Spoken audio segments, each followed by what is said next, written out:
So, my name is Matt Bekk, lead guitarist and founder member of the band Wysper, and here's me telling you a little bit about Wysper's progress during the making of our EP titled Freedom Ain't Free, Chapter 1.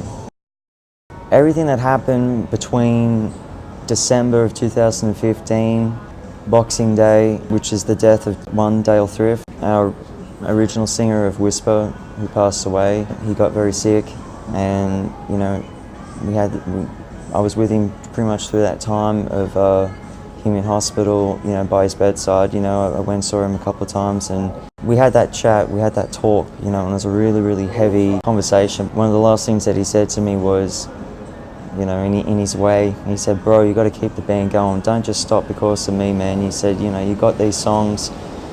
You know, you keep going, man. You know, take it to the top."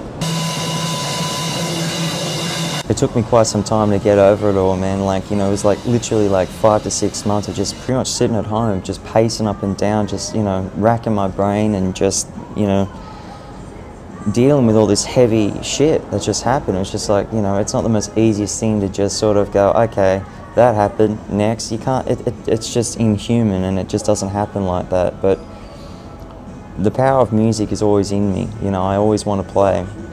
And we have put so much into Wysper that it would just suck for us to just, you know, put it to bed and put it to rest. And we want to keep going.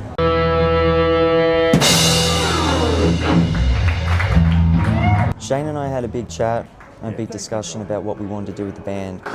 Thank you and good fucking night, Hamilton! Was it right to keep the band going? Should we keep it going? I didn't actually feel like it would end permanently, but we'd pretty much come to a standstill, and things would have just either gotten stale or just stayed as they were. I just remember those last words that Dale said to me before he passed, saying, you know, don't stop because of me, man. Take the band, you know, all the way and see what happens. Do what you can do. He was a really good guy, you know, to socialise with and be friends with. Yeah, a really sad time for all his friends and his family, including us. And you know, as a friend, we still miss him quite a lot. During that time, you know, we'd been looking for some new bass players because, you know, we really hadn't found one that really fitted in with the style of music that we play. We put up some ads, did the same thing again, and David Abbott was the one and only guy that answered the ad. Well, in regards to jamming with the boys for the first time, when I came down here to have a listen to them, I initially thought, oh, they were out of my league. I really did. And I think I said to them not long after that, yeah, I'd love to be in this band, but for as long as you need me, basically, until you find someone better. And he just came in and you know, we auditioned him, and it was magic. It was happening. We've really come to like him a lot, you know, not only as a bass player but also as a good friend. And initially the idea was we were going to work with a few different bass players because for a long time we could never settle on anyone permanent or anyone just as good. Actually, it's turned out for the best. David Abbott has like hung in there the whole time, and he's just as serious as we are. So he's pretty much become a full member now, and it's just the way things have evolved. Shane and I were talking about what we're going to do for singers and stuff. So we began putting ads and advertisements up, you know, on Gumtree. Well, randomly just found an ad for this band talking about doing covers and originals, and so I just decided after talking with my wife that I should send a little message to this guy. And just out of the blue, before I knew it, I had one guy answer it, and his name was David Carroll. He got back to me the next day, and we were chatting for a while, and come down to here, Sawtooth, to have a little bit of a audition. Yeah, we sort of hit it off pretty well straight away. It felt like just a rehearsal for us because, you know, we hadn't stopped playing, Shane and I. We wanted to get back into the swing of it all. And before I knew it, man, as soon as the first note he sang, man, I knew he was our guy.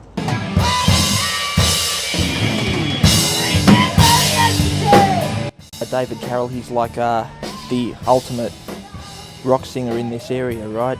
Here in Newcastle. Yeah, I don't know where that guy's been hiding or how no one ever picked up on him. And I think everyone that hears him recognises straight away too that he's a little bit above average.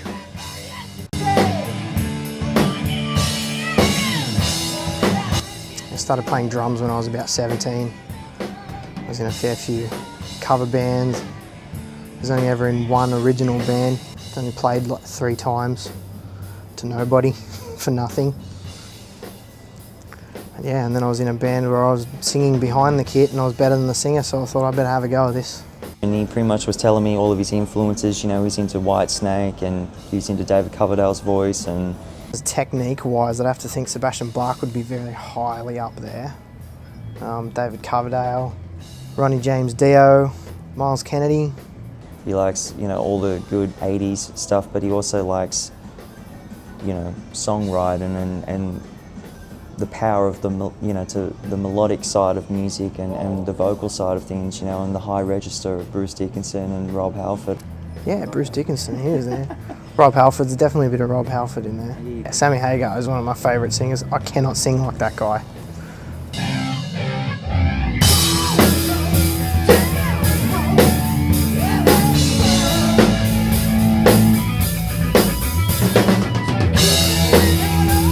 His voice is ideal for the kind of stuff that we do. Hits the high notes whenever he has to or whenever he needs to. Carol came in and the voice was there. It was just boom, we're off to the races. It's amazing what you can find on Gumtree.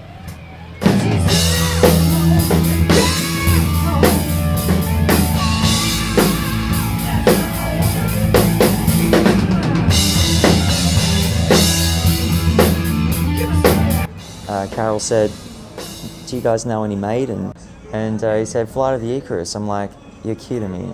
Or Icarus or Icarus, Flight of Icarus, depends on, you know, how you want to pronounce that word. But I actually already knew that song, and so did Shane. It was funny that he said that, because that's always been one of my favourites in F sharp. It's pretty much just one of their most rockin' ones, like just really just solid and just sort of groovy. And man, it was just like boom, right there. I was like, okay, this is getting insane. Like, this is just too easy.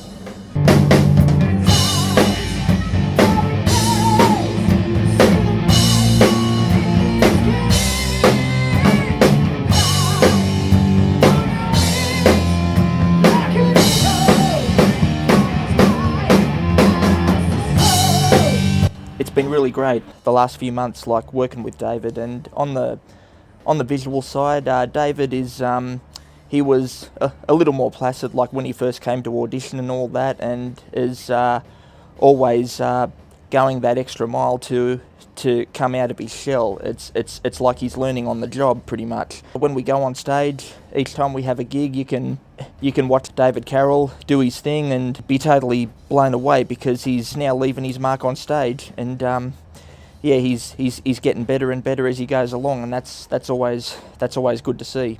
He's been really good. Actually, in fact, he was first to join the band. We got the bass player in, and then we got Carol in the band. So musically, we're already ready to go, and it just felt right. It felt good. It didn't feel awkward at all. It just felt like it, you know, this is where we should be going.